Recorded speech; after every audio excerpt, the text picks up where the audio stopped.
Ay böyle devramı dinliyor ben.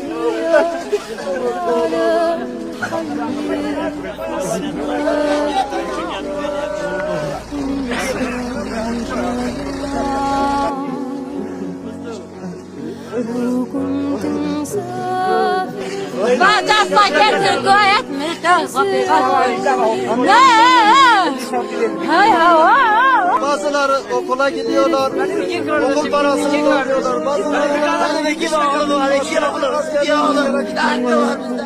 Üstünü örtmeye çalışıyorlar.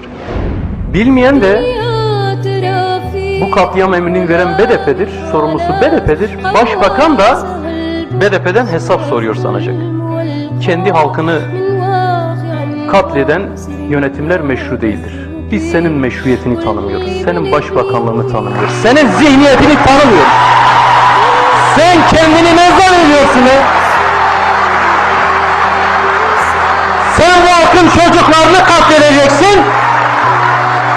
Kanlı ellerine çıkıp kürsüde BDP'den hesap soracaksın. Haddini bileceksin, haddini.